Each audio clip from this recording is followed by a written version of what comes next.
श्री श्याम जी। जैसा कि आप सब जानते हैं कि कुछ श्याम प्रेमियों को श्री श्याम कथा के बारे में नहीं पता, तो चलिए आज इस चैनल के माध्यम से हम सभी को श्री श्याम कथा सुनाते हैं। तो जैसा कि आप सब जानते हैं कि पांडवों में थे भीम, और भीम के पुत्र थे घटोत्कच, और घटोत्कच के पुत्र थे वीर बर्बरीक।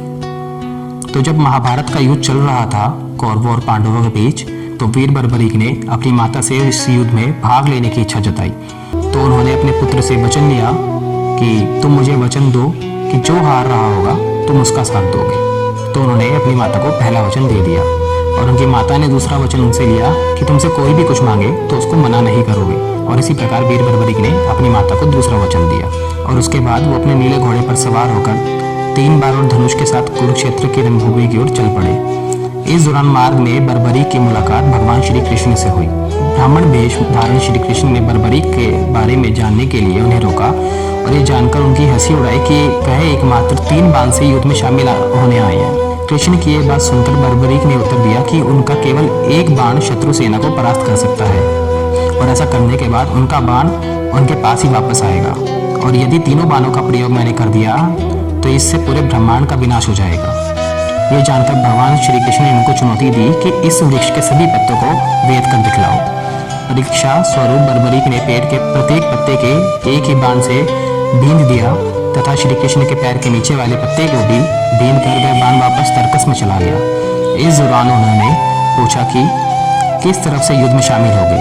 तो बर्बरीक ने कहा, युद्ध में जो पक्ष निर्बल और हार रहा होगा वह उसी की तरफ युद्ध में शामिल होंगे।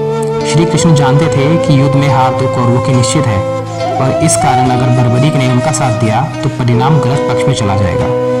इसलिए ब्राह्मण रूपी कृष्ण ने वीर बर्बरीक से दान की अभिलाषा व्यक्त की और उनसे शीश का दान मांगा। वीर बर्बरीक क्षण भर के लिए अचंभित हुए, परंतु अपने वचन से अडिग नहीं हो सकते थे। वीर बर्बरीक बोले, एक साधारण ब्राह्मण इस तरह का दान नहीं मांग सकता है। अतः ब्राह्मण से अपने वास्तविक रूप में अवगत कराने की प्रार्थना की। ब्राह्मण रूपी श्री कृष्ण ने अपने वास्तविक रूप में आ गए। श्री कृष्ण ने बर्बरीक को शीश दान मांगने का कारण समझाया कि युद्ध आरंभ होने से पूर्व युद्ध भूमि पूजन के लिए तीनों लोकों में सर्वश्रेष्ठ क्षत्रिय के शीश की आहुति देनी होती है, इसलिए ऐसा करने के लिए वे विवश थे। इस दौरान बर्बरीक ने महाभारत युद्ध देखने की इच्छा प्रकट की।